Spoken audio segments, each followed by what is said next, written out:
It's our third and final free play episode of Season 4 of downloadable content. So what from the world of video games will we discuss here? You'll just have to listen in and find out as per usual. Next, right here on downloadable content.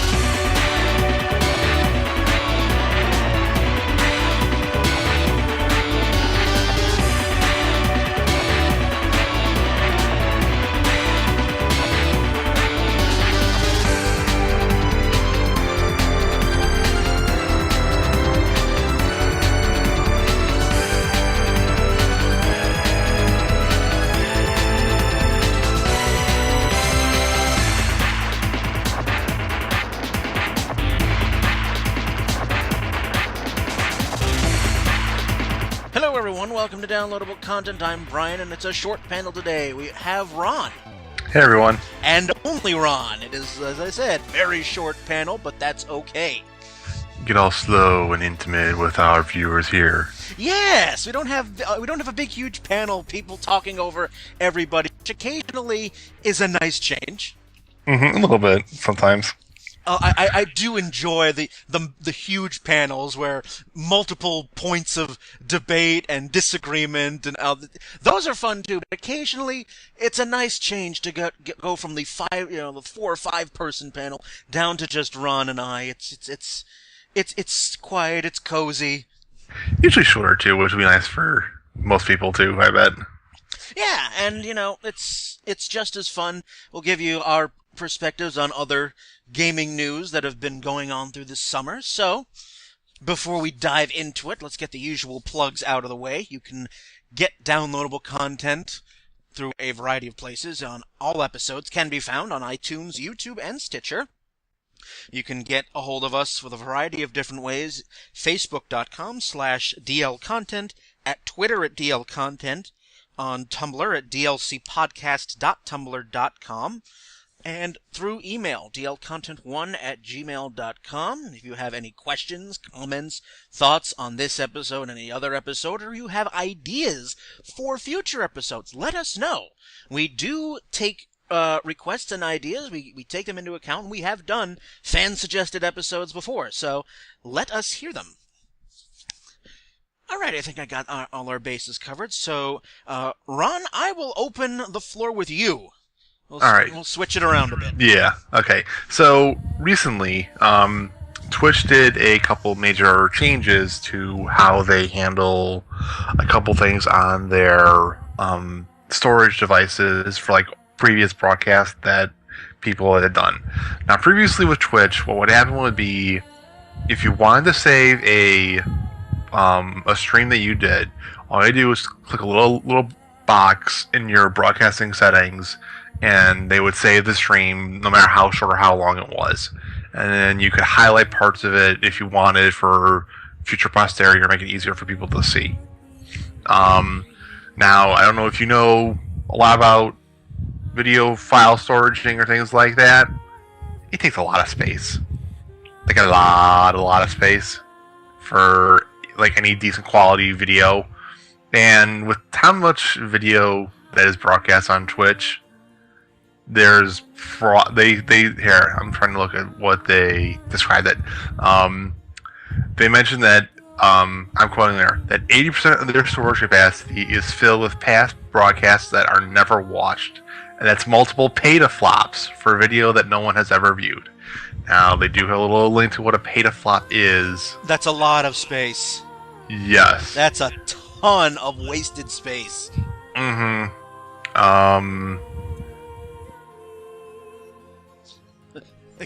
the conversion on that. Yeah, I'm looking at the conversion. I'm like...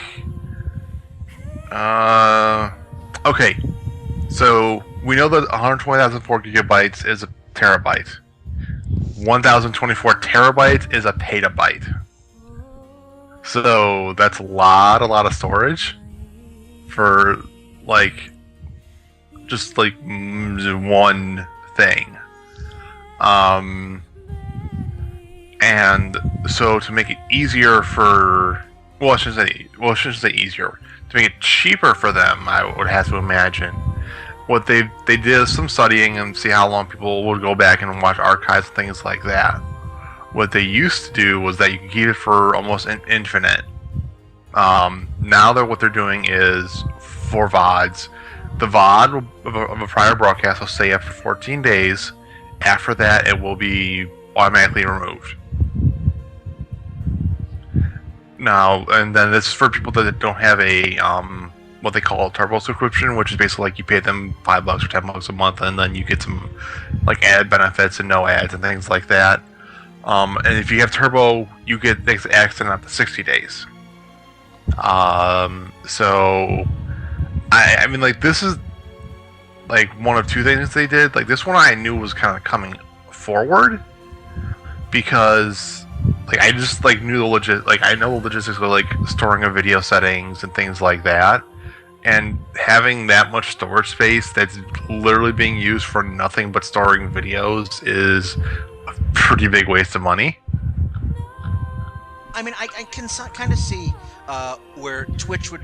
I mean, this move kind of makes sense. I mean, if nobody is accessing the archived streams. Yeah, what they have. Basically, they show like a little graph here. They had the viewing life cycle of a fast broadcast, and they show that most people watch it within the first 14 days of a prior broadcast. And then after that, they show it dropping off and going to 60 days, where like it's a big drop off, and then eventually after 60 days, like almost no one watches it. So that makes some sense. So I'm fine. Like, I knew this one was coming, and I wasn't terribly surprised by this one. And they do allow people to export the videos so that way you can save them to your computer, or you can load them onto YouTube. So that's always a nice option. They explain like how you can do that too. The other change that they announced is that this affects they're going to be using a third-party music technology scanner. Now, what happens is, usually with streams, if something is licensed, like in the music industry, they usually don't. It used to be that with video gaming, streaming the video game itself, like the video of it, is by and large okay, because you aren't claiming, like, you, the person who owns the game, are claiming ownership over it. And that, like, or at least I own the game, I want to show people how I'm playing the game, things like that. And they're okay with that by and large. For third-party music, for example, someone's playing League of Legends, and they have a Pandora station going in the background so that people can listen to some music when they're playing or waiting in between games or things like that. Now, that always was a little bit of a sticky situation because of how the music industry loves handling its copyrights and things like that. Yeah. The recent change they did is that with this third-party software, if a detects a music file that is quote-unquote flag content, basically something that is in their library of like songs or whatever that are copyrighted and have been tagged as we don't want people listening to this when it's not on like a radio station or on iTunes or something like that, they will mute a 30-minute block of a VOD of a prior broadcast. This is a similar thing I know that YouTube uses to like either like flagging videos or things like that. And this is one that a lot of people were very upset about. With some good reason, and that's where a lot of the anger is coming out, because I've read some of these articles about the changes Twitch is making, and it's the music one that's got a lot of people up in arms. A lot of it because, you know, people are naturally pissed off that, oh, here comes the music industry again, you know, with their lawsuits and their all that fun stuff. But also, and Twitch has already begun implementing this. The software is called Audible Magic. That's being used to see about identifying copyrighted music. The problem is that it's giving a lot of false positives. Yeah, they implemented both the past storage limit date and the Audible Magic on the past broadcasts. They implemented this August 6th, and basically there were, within an hour, there were links all over the internet of Twitch muting their own videos, Twitch muting the international, Twitch muting people playing speed runs, pretty much them muting the entire Osu game. For those who don't know, Osu is a rhythm music game similar to like Guitar Hero or Rock Band. Only you use your mouse and keyboard to play. Right, and there even there was I'm trying to remember, because there was an opinion article on Polygon related to this as well. It's flagging in-game music. Yeah. And because apparently, I don't watch a lot of Twitch streams, but apparently it's a thing where people play Spotify as background music over the games they're playing. Yeah, that's mainly just like because people can get so tired of hearing just the game music over and over again. That generally speaking, music will get played when you're playing like League of Legends, Counter-Strike, Dota 2. I'm just gonna go look at Twitch right now actually, and just give you an idea of like when I would see people like playing like music. Yeah, okay, I found the piece in question. The composer for the game that's on Steam, Crypt of the Necrodancer. Yeah. The composer started receiving notifications that his music was being muted on his own videos. Mind you, this is a game that came out literally the day before, I believe, this was implemented. And he's just one guy. Like, he made the game pretty much by himself, to my knowledge. Yeah. And he's literally next day, he's getting notifications that his videos are getting flogged. Yeah, and the thing is, he doesn't want his own videos are being flagged for copyright, and he's trying to tell Twitch and, Audible Magic, like, hey, this is mine. Don't flag it. Yeah, I'm giving permission that, like, this is part of the game. Like, the whole part of the game is it's a rhythm dance RPG, which is kind of cool in and of itself, but like, don't flag this. People can play it as loud as they want on their stream. It's fine with me. And then it also raises the issue of, this particular composer, Danny Baranowski. He's also done music for Super Meat Boy and The Binding of Isaac. Just as a fun fact. But, he wants his music out there. And the issue that gets raised here is, if you are the copyright owner of that music, this software has basically taken ownership from you by flagging it. Yeah.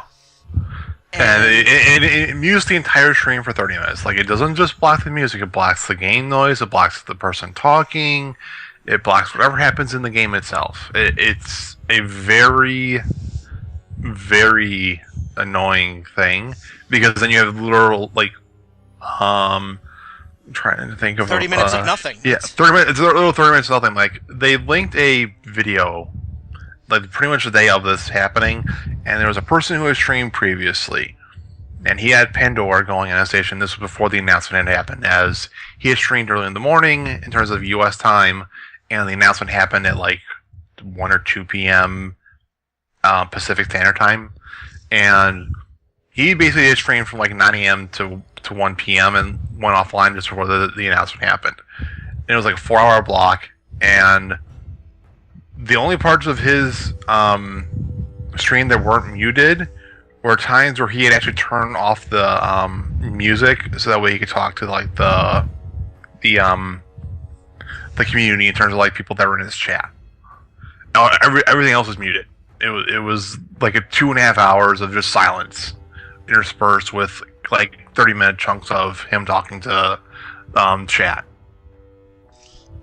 And I understand that Twitch is trying to protect itself from the big bad music industry, which is notorious for its draconian and frankly stupid rules on copyright and things like that. I mean, let's get one thing straight. I mean, if you are using copyrighted music, there's a gray area, bordering on illegal, especially if you're making money off of it. I mean, yeah, that is the law. I mean, we're not arguing that. I mean, it's a gray area. Incredibly. My thing is that this is just my opinion, so take it with a grain of salt for however you like. We are not, from what I see whenever I watch a stream, we are not claiming ownership over the music itself. In terms of like the broadcaster, they're not claiming ownership over the music itself. All they're doing is playing it. Like more often than not, they even have a little banner going saying, "Here's the song I'm playing. Here's the artist." There's usually a thing that you can scroll down to and say, "Hey, here's my playlist. If you'd like the music that you hear, go support the person who made it or the group or whatever." Like, we aren't claiming ownership of the music itself. We're just playing it because we want some background noise on our stream so that it's not just us playing a game and all you hear is us talking and the video game music. And the way Twitch has implemented this system, it's kind of basically a scorched earth policy. It's like the moment their software picks up anything that could be copyrighted. Yeah, so like you could stream for an hour and then have silence for the first 25 minutes, and your phone goes off, and the Radioactive from the Imagine Dragons comes on your phone. That's your ringtone. Yeah, whatever. And then the entire 30-minute block will be muted. Yep. Like that first 30 minutes is just muted, first from that ringtone. And they actually have video episodes that happening too. Yep.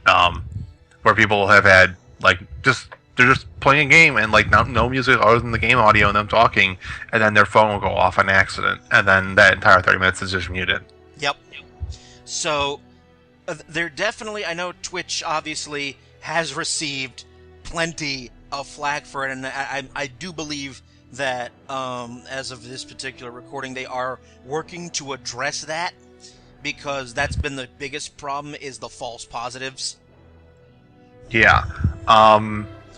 And pretty much for speedrunning games, like the speedrunning community, pretty much their entire video catalog was just muted almost instantly. Mm-hmm. And that's like a big issue with the streaming, like the speedrun community, and they're trying to like work with the speedrunning community, and then they gotta work with League of Legends people, and then they got to go work with Dota people and things like that. Like they're even their own stream. Like Twitch has its own little streaming video called like the Twitch Weekly, where they talk about like changes they've done recently to their systems, or new announcements, or sometimes some major news event will happen in terms of gaming news. And they also will do it for a couple things too, and like they use their own like custom in-house music and things like that, and that was muted because that's their own copyrights. They copyright it, and the system flagged it. It's you get flagged for your own music. That's rich. Yeah. It's like, hey, this program that you're using is not the owner of the copyright. Back off. Mm-hmm. So, how do you solve something like that? I'm looking at some of the comments and some of the articles related to this. There have been suggestions of, implement like a Spotify-like system where, when the music is played, if it's copyrighted like game music, then some royalties go to the composer or the developer.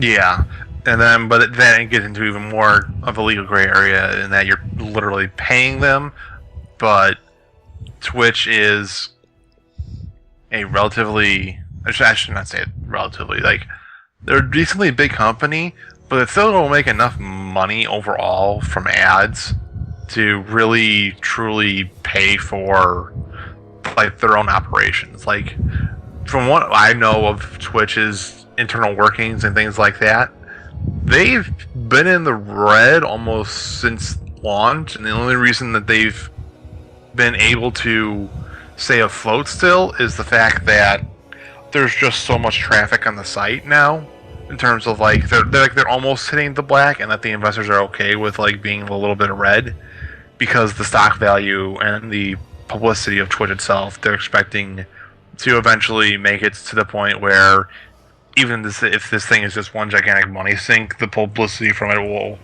outweigh the couple $10,000 or $100,000 that I sink into it every year. There's also been thoughts to suggest that the reason why Twitch is doing this now, as opposed to when they first started, was that it's getting ready to be bought by Google, and they want to be in line for a potential buyout from Google. Yes, that's possible. Yeah, there was also a rumor too that Google, specifically the YouTube branch of Google, had recently made a bid on Twitch for $1 billion. It's a B, not an M. And that, again, this was like an unconfirmed rumor. We had this rumor previously in April. Now we had it popping up again, and it's August. Although this one seems a little bit more concrete, and then all these changes happen. So people are like, yeah, this basically just means YouTube just watch Twitch.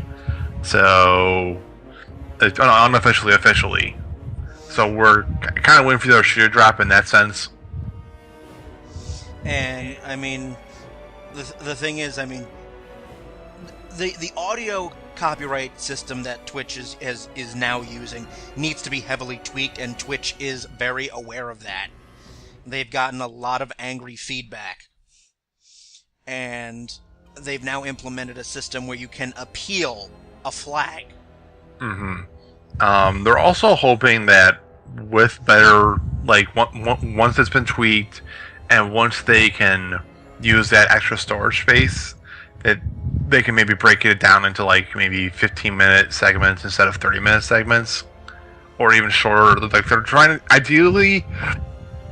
to get to the point where only 5 or 10 minutes of the video is going to be muted, basically just to hit the outlying offenders of the songs, and not entire chunks of the video of 30 minutes. So that'll be nice, but again, it's going to take time, and like, I understand why they did it. It's basically just to protect themselves and not get sued out the door by the music industry. I just wish that they had given waiting a day or two for people to pull the videos off their computer or off the Twitch servers, and or edit them personally or things like that, and not just be like, here's our announcement, oh, by the way, it's already been implemented. Yeah, the way they went about it was a bit ham-fisted, and deservedly so got a lot of oops. Yeah, like, I mean, I think people, if they had done it where they announced it Wednesday, this gets implemented on the 11th, August 11th, this would have been time for people to discuss it, think about it, make edits. Make edits to the thing, and like they have an option where like people, if they want to try it out early, so that way we can like sort of like quote unquote beta test it and give it a first little trial run, see how it's going to work, how it's going to flag things on like popular videos, things like that. The broadcaster has an option to do that, and that way they can like try and tweak it before it even goes live. Like, I think that would have been a better solution in terms of better publicity, at least. Instead of, oh, here it is. Yeah, instead of it being, here's the announcement, and by the time you're done reading the first word, this thing's already been implemented. So, I mean, obviously, you cannot use excuse me, copyrighted music. That's illegal. But, I mean, there are loopholes in fair use and things like that. And if the Twitch community had some advanced warning, then maybe the negative backlash would not have been so high. Yeah. They did do a AMA on Reddit on their own like little Twitch community thing. Yep. The next day, which eventually got enough like publicity that they moved it from the Twitch site itself to the actual third party like Reddit AMA site to quote unquote like be more neutral than having it be moderated by Twitch people. I was trying to find exactly what here we go. And it was the person who did it was Twitch CEO Emmett Shear. Yep. And so we get some things some things that got noted from it was... Well, the CEO admitted that they done fucked up. Yeah, the CEO admitted, like, yeah, we... Like, here, number one, they have no intention whatsoever of bringing the... Again, like, this is the major thing that he pointed out that people didn't seem to notice it immediately. This does not change a live stream. At the moment, they are not muting a live stream if you play music while you're streaming live to a person or to an audience. This just affects past broadcasts that they store on the system, where they can use the third-party software to do this. Basically, they have zero intention of muting in-game music. Now, right. but because the in-game music is part of copyright. It gets muted. So pretty much anything Nintendo related, it gets muted. Fallout 3, I know, got muted.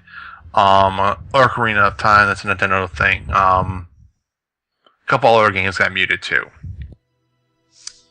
Yeah, I mean, obviously, you don't want to mute in-game music because it's part of the game. Mm-hmm. I mean, yes, it's part of the game. And yes, it might be subject to copyright, but it's in the game. If you're going to mute part of the game, you might as well black out the screen. It's part of the game. Yeah. And yes, they did make it abundantly clear that they are not muting live streams. Just past streams and past clips. Mm-hmm. So, the CEO admitted that they should have announced this ahead of time, and yes, they are working to fix the problem of the false positives because, as you mentioned, Valve's Dota channel got muted, Twitch's own channel got muted. Yeah. So. And it was kind of awkward. And again, they're trying to be more precise with it, and hopefully with the new storage they can. The new storage space that they'll soon have, maybe they can be a bit more precise with it too. But it's still a pretty big change. Yeah, I mean, I know YouTube is not as draconian. I mean, there have been instances where, some of the episodes I've uploaded of downloadable content to YouTube, the pieces that I occasionally use in the intermission get flagged. Yeah. But nothing really happens. I just have to actually acknowledge that this is a valid copyright claim and go from there. Occasionally you get false positives. I mean, and also on, just on downloadable content when I edit for any episode. I mean, I always mention, in the text, all the music used belongs to their respective copyright, developers, composers, what have you. If it's music I use particularly from Overclocked Remix, I always give them a link to the site, things like that. I mean, we do try to cite our sources here. Yeah. But the way Twitch handled this was a bit screwy, and I'm glad they're working on it. I don't know how much goodwill they're going to get back from Twitch users as a result, but we'll see how it goes. So, moving right along, oh wow, we spent like 25 minutes talking about that. Cool. Yeah. That's it. But important stuff, you see. Breaking stuff right here on Downloadable Content. Another article I saw in the last day or two. I don't play World of Warcraft, but I was not aware of how large the subscriber base actually is. And World of Warcraft has been going on for what, 10 years now? Just about, yeah. And so I saw the headline, it's like, World of Warcraft saw a drop of nearly 1 million players in the past 3 months. And I'm like, okay, well, how many players do you still have? They have about 6.8 million. Which, for a game that's been around 10 years, is still huge, I would think. Yeah. It's still one of the largest in the US, at least. And Blizzard does not seem to be worried about it in the slightest. They're like, yeah, they're like, yeah, we knew this was coming. However, we're releasing another expansion soon, and those numbers will go back up. It's the upcoming Warlords of Draenor expansion. Yeah. And I was just overall just impressed at just how a game stays relevant and still interesting 10 years later. That many paying subscribers. Yeah, because they have not changed from their pay-to-play subscription model since launch. They may have reduced the cost briefly or a little bit, but that's about it. I mean, I can probably understand why the game still has mass appeal, and even though I've never played it, I mean, I'm guessing that after 10 years, there's probably a very strong sense of community. By and large, yeah. I mean, even though, the game is also rife with assholes. But it's an MMO, so they're going to be in any system or any game that you play. Yeah, that's true. But the sense of community, the guilds, and a lot of people have friendships and ties to that game. So, but almost 7 million people after 10 years. That's pretty impressive. Yes, their highest was around 12 million. Yeah, 10 or 12 million. That was around the time. I think that was around when they did their whole Deathwing and Cataclysm thing. Yeah, the article that I'm reading here from Polygon says that happened around 2010. That got its record high of about 12 million.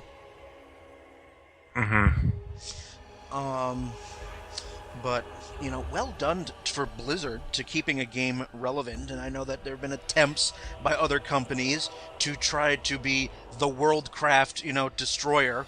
Like WoW killer and crap like that. Yeah, the WoW killer. Square attempted a few times, and they still haven't learned. Yeah, Final Fantasy 14 is doing decently. I think they're still boasting a 2 or 3 million player subscriber base, which actually, considering that's actually not that bad. Considering that the 14s had launched previously in 2010 and failed spectacularly. And I'm looking at because Final Fantasy 11, which was initially, Square was this is gonna be the WoW killer. Final Fantasy 11 came out in 2002.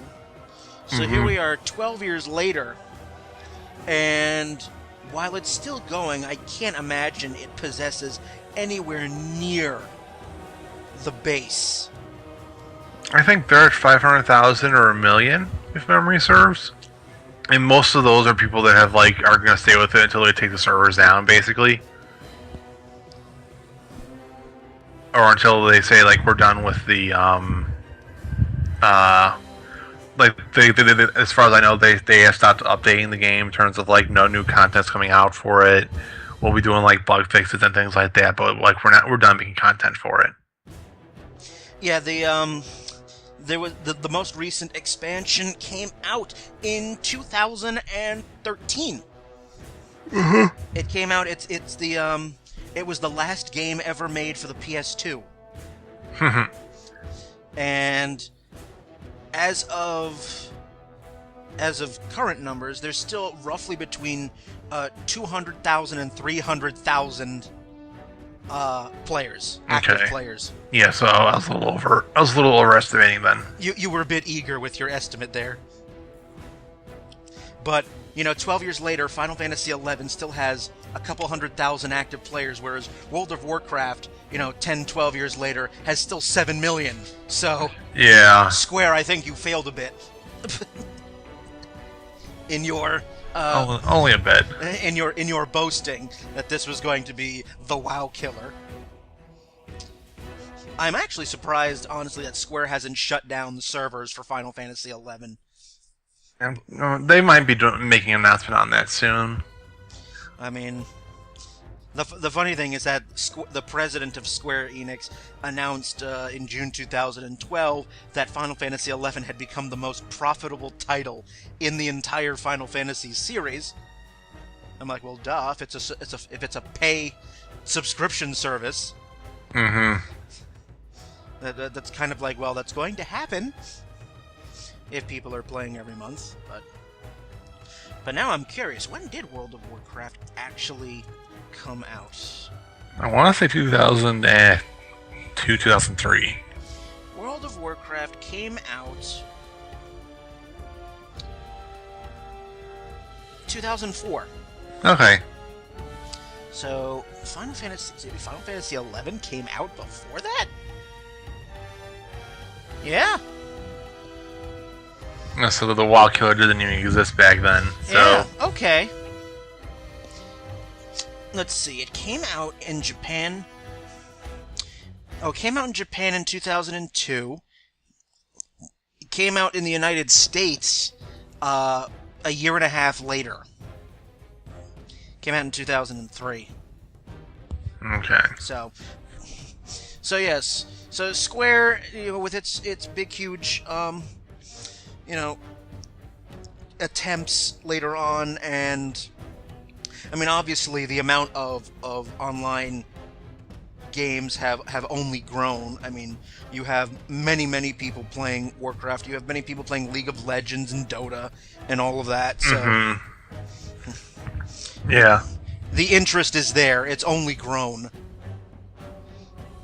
Yeah. But, I wouldn't mind getting in on some of these games if I had the money. I know League of Legends is free. I know that. But quote-unquote free.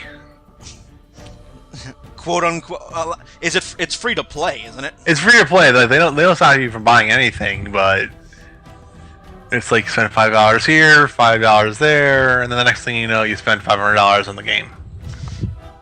Well, that was that in-game purchases, little microtransactions? Yeah. Okay. It's like it's all optional. You can the only thing in the game, to my knowledge, that you cannot get without spending actual money on are skins for champions. Okay. Everything else in the game you can buy with the in-game currency. Got it. Okay. But I mean, it does not cost anything to actually play it. So correct. Other than all you need is an internet subscription, basically, or an internet subscriber. Yeah, and that's through. I think you can get that on Steam, or through Valve, or some manner of play. No, I think you get to download the client itself. To my knowledge, there is no Steam option for League of Legends. Oh, okay. Alrighty. Well, in any event, I know that League of Legends is incredibly popular. I know that I had a classmate. I had an art student who enjoyed drawing characters from League of Legends. She absolutely loved it, and she's so I'm like, another art student who's also a gamer. Excellent. They do exist. Yes, we are a rare breed. They do exist. Excellent. Yes. Yes, good. So, I think on that lovely note, since we've gone about 40 minutes already, we are going to close this first half on that note. So in our second half, we'll bring up some more stuff going on in the land of video games and the video game industry. So in the meantime, you will have some music, as is our custom, and we shall return. You're listening to Downloadable Content. We'll be back.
Welcome back to our third free play episode of this season. Downloadable content still here. Ron has not gone away. Nope, not yet. Not yet. He hasn't gone off.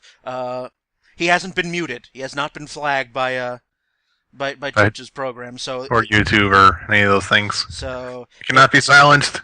Yeah, do not keep him down. So if you actually heard nothing but silence for the first half of this episode, check your volume control. Yeah. Because we are not silenced on this episode. Mm-hmm. Or any episode for that matter. So we will continue the open discussion. So we will shift the floor back to Ron. Mm-hmm. I know that when you showed up on the first free play, you were talking about the Dota 2 championships, and the episode went up shortly before that. So if any of you out there in the wide world of the internet listen to that episode, you may have watched the championships. You might not, but I know Ron certainly did. So I will let him give you the overall tone of the tournament and the goings on there. So there you go, Ron. Take it away. All right. So for the international itself, it actually was an overall. Other than the finals, I felt that the tournament was very good in terms of like the games played, some of the innovations we saw, and like the response to the innovation, things like that. The reason why I'm a little bit disappointed in the finals is that in the finals we got 2 Chinese teams, Newbie and VC Gaming. And the main issue with this is that VC Gaming went into the main event, which is like the top 8 bracket basically, with a very specific strategy in that they had a very early game oriented team where they were looking to get as many objectives in the game before like the 20-minute mark, because that's where their team's main like synergies and power spike was. And the hope of their team basically was that if we can breach the high ground, which is basically getting into the opponent's base within the 20-minute mark, we're going to win. If we can't, we're going to lose. There is no plan B. It's either do this or we're not going to even get anywhere near to winning a late game situation. So it's kind of an all-in strategy. Yeah, basically. And then the other Chinese team, who was Newbie, that they had faced, they beat him previously earlier in the tournament, and VC fought their way through the losers bracket. And then Newbie beat him again with this, even when they tried doing the same strategy, just because Newbie knew what they were doing and oriented their team such that their power spike happened within the first 25 minutes. So the games were basically decided in the first 10 minutes, and it took another 10 minutes for them to be won proper. And it was very, very boring, methodical. Like, this team is lost. We know this team has lost. We just have to wait for them to actually lose. And compared to what had happened previously, where we had games going anywhere from 17 minutes to 90 minutes to base races to major team fights to teams barely winning, it was a major disappointment for a lot of the viewing, the non-Chinese viewing audience. Yeah, I did not watch a single second of this tournament, but the final apparently was so underwhelming that it actually made it to Yahoo News, which is when I am like, okay, anytime anything video game related makes it to Yahoo News, it's like, okay, what happened? Yeah. What? How did this get into the mainstream news? So I checked it out, and first of all, I was actually, when I mentioned that ESPN should be carrying this, I meant that as a throwaway comment. I didn't actually expect it to happen. Yeah, they did. They did. ESPN3 broadcasted it. I did not expect that at all. And so, I mean, ESPN, obviously, if you are in the United States and you've not heard of ESPN, go back under your rock. It's the biggest sports network in the country, and Cable sports network, yeah. And okay, showing that trying to show esports to a wide audience that might not otherwise know about it or even care. And the final match was apparently, from what I read, incredibly one-sided and incredibly underwhelming, and that disappointed a lot of people. And I'm looking at this from a different perspective, because I'm also a sports fan. I love baseball, I love tennis, I'm in casual hockey and soccer fan, but knowing, and I watch the major tennis tournaments, and shit like this happens all the time in a single elimination tournament bracket, where you could have great matches leading up to the final, and while you hope that the final is going to be number 1 versus number 2, sometimes you get to the final, 2 people making it from different ends of the bracket, and the final match itself is completely lopsided and totally underwhelming. And that is the risk you take when you have a bracket-style elimination tournament like that. It's just a risk that takes place. It unfortunately had to happen, during such a large tournament, and ESPN, which this was an honest, legitimate attempt to try to get esports into, the Western audience, basically. Basically, yes, and to have your flagship, your final match, be such an underachieving, underwhelming, totally boring thing, that probably is not going to leave a good taste in people's mouths, people who might not have otherwise been interested. And, it's unfortunate, but I would like to think that ESPN and Twitch and Valve had to know that this possibility could have happened. They knew it was a possibility. They were aware of it. They were aware of it. They were accepting of it. They just really hoped that it wasn't that it wasn't going to happen. Because with how Dota works, there's so many champions, so many interchangeable things you can do, so many plans you can do. It was very disappointing to see one team run the exact same. To use a football term, they ran the exact same play for 15 to 20 games. You're gonna get figured out pretty quickly, and especially when the people that you would usually run the play against are people in your own China usually is very insular in terms of the teams. So when you've probably used this strategy against another Chinese team, they've probably seen it, they've probably beaten it, they probably figured out how to beat it, and we were proving that fact, that the Chinese, yes, that newbie, yes, they'd seen this before, yes, they knew how to beat it, and then VC just did not deviate in the slightest from their goal. They said, we're going to keep running this one strategy until we either win a tournament or we get kicked out of it, and that's basically what happened.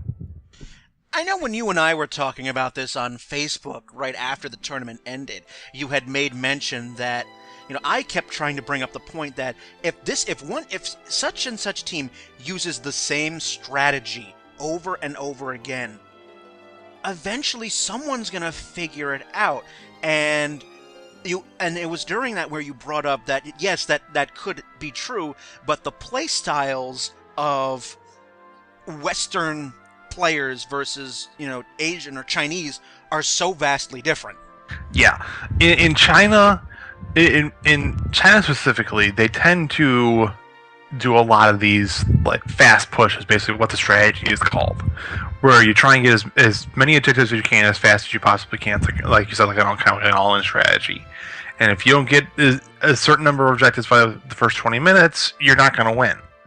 And this was a pretty common thing in the Western, or I'm sorry, not Western, in the China Dota scene, but it's not a very common thing in the Western scene because, by and large, Western scenes tend to value champions higher in the sense that take a little bit of scaling to get good, so that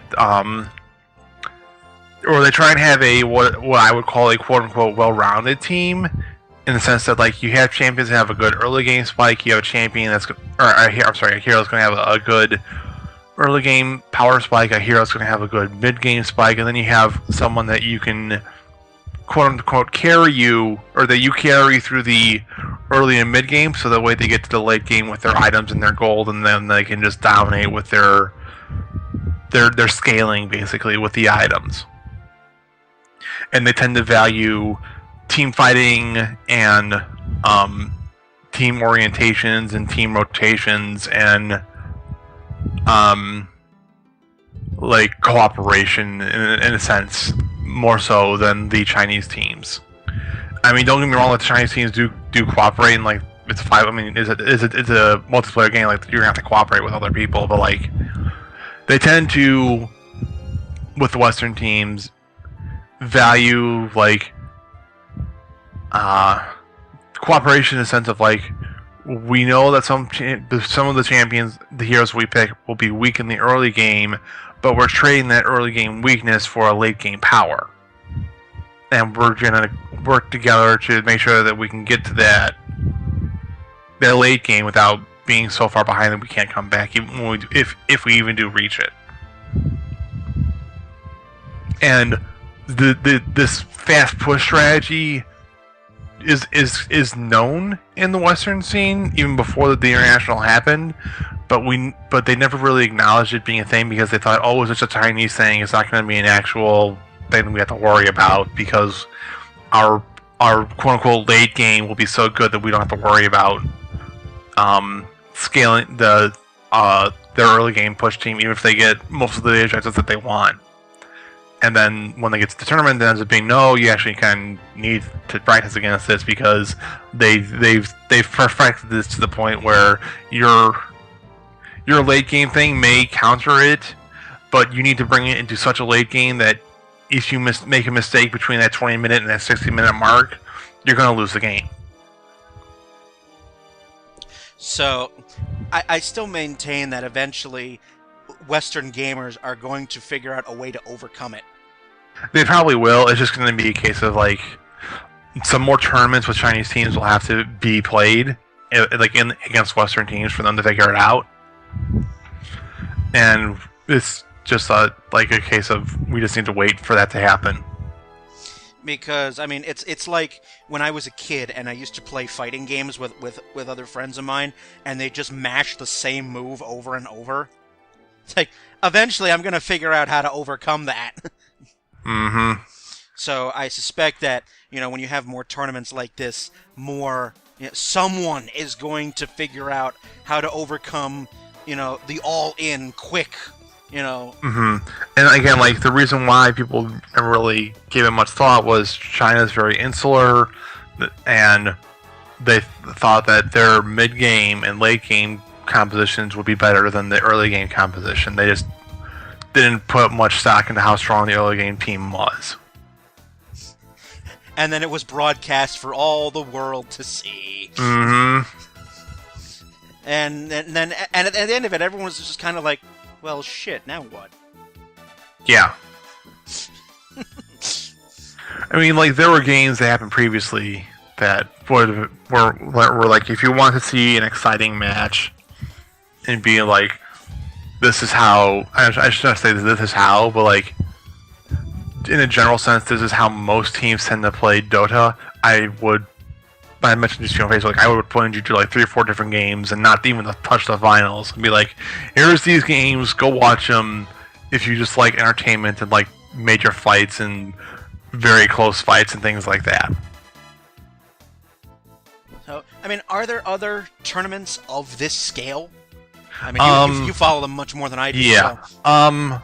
The upcoming soon for League of Legends, they're having the League of Legends Worlds Tournament, which is basically like all the teams from around the world meet up, or like the top teams from around the world meet up, and they duke it out for to be that season of League of Legends champions. We're currently the North America is finishing up its playoffs soon. Europe is finishing up its playoffs soon. Korea is currently having its finals soon as well. And then they have to do some like tiebreakers for people determining how they get into it, because it's based on like with how League of Legends handles theirs. They basically have to be like the top two or top 3 teams from like each region. So you have like the top 2 or top 3 teams from North America and Europe, and then you have the top 2 or 3 teams from Korea, and then the remaining teams are made up of a mix of South America, Southeast Asia, which is like Australia and New Zealand and Japan and things like that, and then they have China gets a couple invites as well. It almost sounds like World Cup qualifying. It's kind of like that. And then after that, they get 16 teams. They basically do 4 groups of 4. and then like the top 2 teams from the groups would go into a top 8 bracket, and then they kind of duke it out from there. Well, good. I mean, I've obviously, eventually I will have the time and watch some of these because I do occasionally see Twitch, and I'm sure they're really fascinating entertainment, like any other, like a sporting event. Yeah, like any other. So. Yeah, StarCraft 2 just had its Pro League end as well. They did that a couple of days ago. They just finished up the Pro League for StarCraft 2. So did South Korea win? Yeah, South Korea won. Specifically, the reason why I mentioned this is because StarCraft 2, by and large, has kind of been on the downward trend. Like lack of interest, like lack of innovation. People feel by and large that certain races are overpowered and they either need to nerf them or buff the third race. But the reason why I mention this is because the Pro League is like a multi-month long thing. It's a team competition in the sense that like you have individual players, because StarCraft 2 is a one-on-one game, but they're all part of a team, and then it's a team going up against each other. And for this specifically, it was SKT, which is South Korea Telecom, and then KT Rolster, I believe is what the organization is, and they're both the major telecommunications companies in Korea. And this is like a very storied rivalry between the two that has been going on in South Korea specifically pretty much since they got involved in esports. It's like the Yankees Red Sox of the video game world. It basically is like the Yankees Red Sox of the video gaming world. And that and they had some very good games be played, and it sounds like the numbers were pretty decent. Like they had 100,000 people at least watching on China. It's on like the Chinese stream that they had like another 30 or 40,000 watching on Twitch. And mind you, this is them like Twitch is basically broadcasting this, and it's 3 or 4 a.m. in the U.S. So like the worst viewing hours in the U.S. And it's like primetime TV for Korea. We don't even know what the new numbers are for Korea just yet, but it's gotta be pretty big, I imagine. Just as a complete aside, I wish that there was something in place, kind of like, set up something like the Video Game Olympics. Comes around once every 4 years, and you in this massive, sort of convention center or something like that. Gamers from all over the world, and you have each event is a different game. Like they have that. Oh, they do. They have that. It's called the World Cyber Games. It's the absolute dumbest thing I've ever seen. Okay, all right. Shows how much I know. Okay, so brief history aside, World Cyber Games came about in like 1999, 2000, somewhere around there. And it was a yearly thing. And what happened would be like you basically get like the top teams or the top players from like various countries, and they'd all play the various games. Like you'd have like the Warcraft people, the StarCraft people, things like that. It was so poorly run, so poorly mismanaged that they basically ran themselves into bankruptcy. And then they decided in their infinite wisdom to get themselves out of bankruptcy. We're not going to do any more video gaming tournaments per se. We're just going to be doing mobile games. Well, that sucks. Yeah, so I think they might still be around, but it's basically like by and large ignored. Well, have it run by somebody competent, or some committee that's competent, and expand it so that you have all these separate events. You have like maybe the top player, like Super Smash Brothers or Mario Kart, or a small Dota tournament, Mortal Kombat fighting games or whatever, and give out medals for each, and See, like again, like this is kind of an issue with I shouldn't say an issue, but like there's an issue with the scene is that you can give out like medals and things like that, but it's not going to get you like quote unquote recognition in the country you're from. You need to have a prize pool of some kind to get people to come. I don't know. Have you ever watched the actual Olympics? Yeah, I've watched the actual Olympics, and all they get from it is the medal. But again, like this is not because it's not a quote unquote accepted sport. Yeah, I know. It's like you need to have a prize pool of some kind attached to get the teams to come. But you can't have them take a week or 2 weeks out of their schedules when they've probably been set aside time for like practicing or preparing for other tournaments. Okay, get a medal and some cash. All right. Yeah, you need a medal. You need some cash, which is what World Cyber Games did. It was still just like one of the worst things you could. You just need to have a group or somebody have to run it better. You need someone smart to actually manage the money, and they did not have anyone smart to manage it. And also, you don't want somebody corrupt like FIFA to handle that. So. Yeah, that too. Yeah, that too. Well, good. So the esports scene is the Dota championships are long since done, but there are others coming down the pipeline. So, and I'm guessing all of them can probably be seen on Twitch, provided they're not muted. Yeah. By and large, most of the esports events that you'll see from here on out will probably be on Twitch, unless like something major happens where it goes on TV, which I don't see happening in the near future. Like I said, does League of Legends have in-game music? Yes, and they have their own. They have had their own videos muted too. Yeah, so. I was gonna say, like, you have this big huge tournament coming up, and it's gonna get muted. You might want to get on that, Twitch.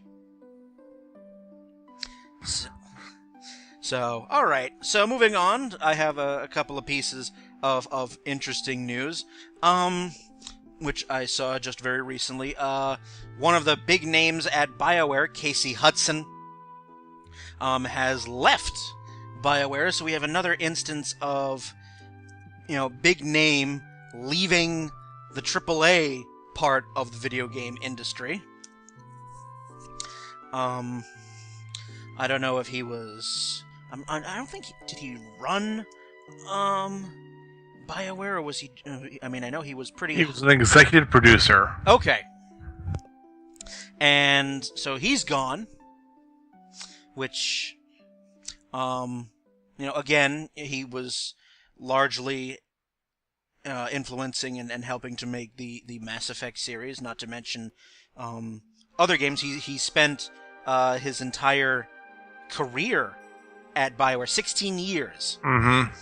So, he was an artist on Neverwinter Nights. He was a project director on Star Wars Knights of the Old Republic. So, he's moving on to what? I don't know. We don't know if he's going to, start his own studio or start working for an indie developer somewhere like Ken Levine, formerly of Irrational, wants to do. Uh-huh. Some of the remarks and commentary as a result of this news is been with, some have been, positive, thanks for everything you've done. And then you have the other side are comments from people who are still incredibly butthurt over Mass Effect 3's ending. And it's to those people I say, just let it go. Yeah. Let it go already. For Mm-hmm. fuck's sake. Have you not played a bad game ever in your life? Anyway. I've already ranted enough. And since we're kind of let's stick with BioWare briefly. They've been doing a thing recently. I don't know if you're get like any sort of like news from BioWare, not Brian, but they've been doing this thing recently where they're doing like little like teaser videos on YouTube and like you'vebeenchosen.com or something like that, where they're probably going to announce one of their new projects or new gaming ideas at Gamescom this upcoming week. They said they're working on a new IP, so yes. I'm curious because I already know that the next Mass Effect game is already well underway, Yeah, they said that they're working on it, which is not surprising. And the next Dragon Age. It's coming out this November, I think. Yep. But basically, what they're with these videos, it's all this very. I'll try and link you one or two of them. You can watch them, like 30-second videos. You can see them very quickly. But it's all very like weird, like some supernatural kind of looking things.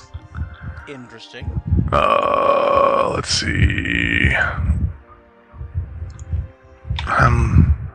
All right, this is the most recent one that they sent out in terms of like an email YouTube link. All right, well, let me have a watch here and see what we got, because I haven't seen any of these yet. I didn't know they were doing these little teaser things. Yeah, you can watch the other videos that they've linked, I think, on the channel. They have got another 2 or 3. Yeah, they got another 2 or 3. If you want to watch them, but... Yeah, I'm watching the one right now. Well, that's interesting. Yeah. So, and they're all, and the other videos that they have are very similar looking things in terms of like, something very creepy is going on with these people. We don't know what, and ooh, spooky. I wonder if they're going to dabble in a little bit of survival horror or just plain bizarre science fiction. I'm kind of half expecting, honestly, something like a New World of Darkness kind of thing, where it's people are awakening to new powers, and that they're gonna find out that there's already a supernatural world like hidden underneath our quote unquote normal world. But I don't know. Again, like, we're kind of expecting more news on that in Gamescom, which is this upcoming week. Although, well, hopefully we'll get some more of that. But again, looking through the comments of this particular teaser, they're still basically like, "Oh, it better not be what you did with Mass Effect 3." I'm like, "Come on!" Yeah, it's just people are butthurt about Mass Effect 3 still, and the game's I'm just 2 years old. Oh God, let it go, people. Just let it go. But anyway. Well, I certainly look forward to hearing what BioWare has to present. Mm-hmm. That's going to be very interesting, I hope. Cool. Another piece of news that I'm sure most of you out there in the wide world of the internet have seen by now. We're getting some video game-based Monopoly editions. Mm-hmm. Which, for me, I mean, Monopoly is my favorite board game of all time. I grew up with it. I love it. I own 8 or 9 different Monopoly sets. And, I know that it's the same damn game. They just changed the skin. It's like Madden. But we've got some news that the United States is going to get a Legend of Zelda themed Monopoly and a Pokemon themed Monopoly. Mm-hmm. Europe is going to get an Assassin's Creed theme Monopoly. Yeah. And I, for one, am a Monopoly lover that I am. I've already pre-ordered the Legend of Zelda one. Yeah, I probably would get the Legend of Zelda one too, personally. The only thing that I don't like about the Legend of Zelda one is that it's a GameStop exclusive. Yeah. And I'm like, oh, I don't want to give you guys any more money. I don't like giving you guys money. You do things with it. Mm-hmm. But, speaking of GameStop, I don't know if it was a mention or not. Supposedly, GameStop's going to start paying you more money for your used games now? Yes! Yes, they did. Yes, they did announce that. They're going to get rid mostly of their silly gimmicks and promotions. Okay. And they're going to, increase trade-in values. Not enough for me to still... I can still, in most cases, get more money on eBay from selling a game than GameStop will give you. I consider GameStop kind of like the college textbook store of video games. Yeah. You buy a game for $60, play it, bring it back to GameStop. They'll give you maybe $5 for it. 5 to 10. If it's brand new, sometimes you'll get 20 or so for it. Then they'll go around and resell the game for $50. Yeah, no, go to hell. Yeah. To get back on point with the Monopoly board, I'm looking at the Kotaku has shown what the little board pieces are. Yep. You have the Triforce, you have the Hyrule Shield, you got the bow and arrow, you got the Ocarina, you got the hook shot, and you got the boomerang. And obviously the unit of currency is going to be rupees. What else? Mm-hmm. It's, the bank is a literal treasure chest. Yes. And I think the only thing that would make it better is if there was an embedded sound chip in the board that anytime you landed on, community chest, do-do-do-do, Yeah. I wish, obviously, that's... Mm-hmm. But it definitely looks interesting. I mean, it's just a Monopoly reskin, but it's definitely kind of like one of those little novelty things where you're like, I might buy that as you're pulling out your wallet and sliding your credit card through the machine. Yeah, I mean, I've already pre-ordered it. It comes out September 15th.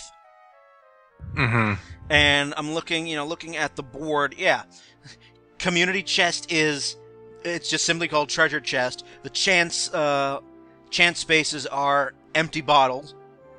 Mm-hmm. And before I even saw the game board, my brother-in-law, Ryan, I were like, okay, what properties are going to be Boardwalk and Park Place?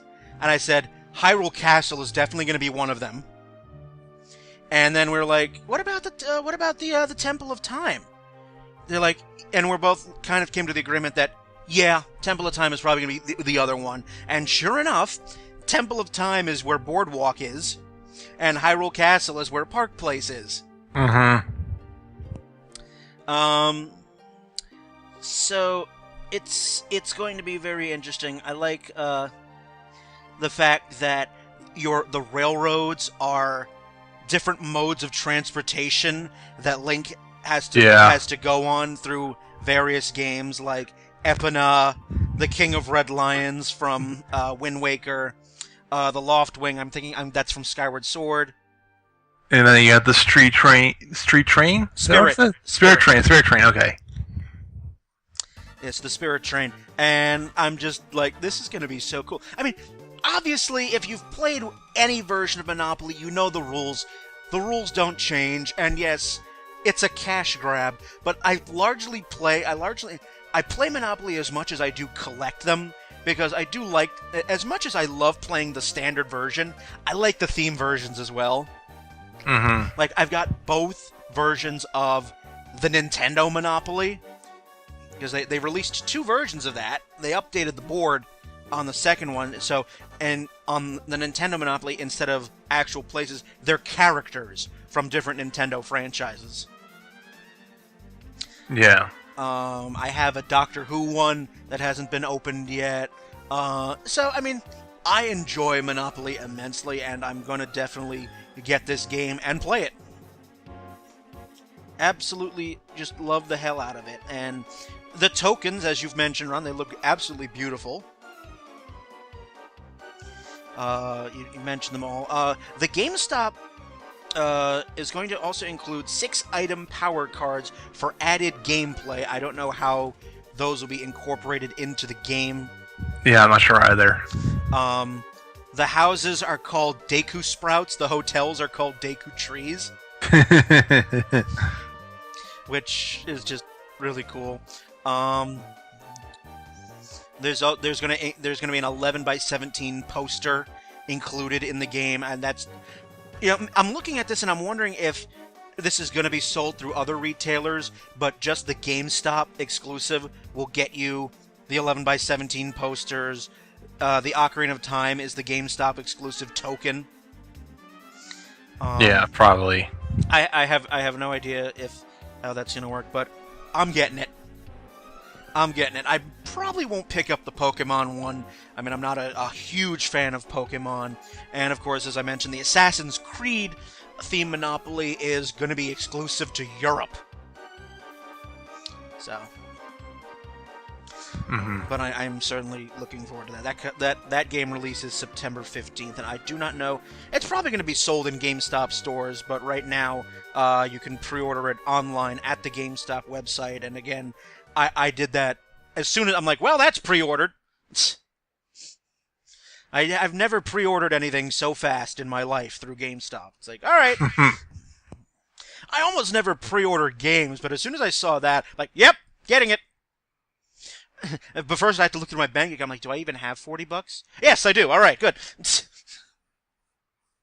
So that's coming out. So yeah. Well, we are pretty much winding down here. So, Ron, do you have anything else you want to bring up before we put this to bed? I don't really have anything. All right.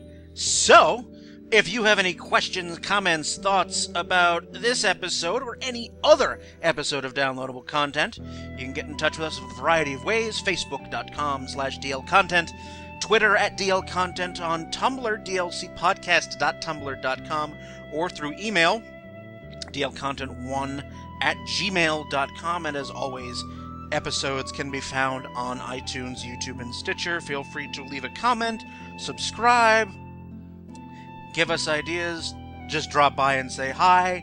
You know, we're out here. Somebody will read it. Don't you worry about a thing. So, it remains for me to thank Ron, and Ron for appearing on this episode, and we shall see you next time. I'm Brian. Have a good one, everybody.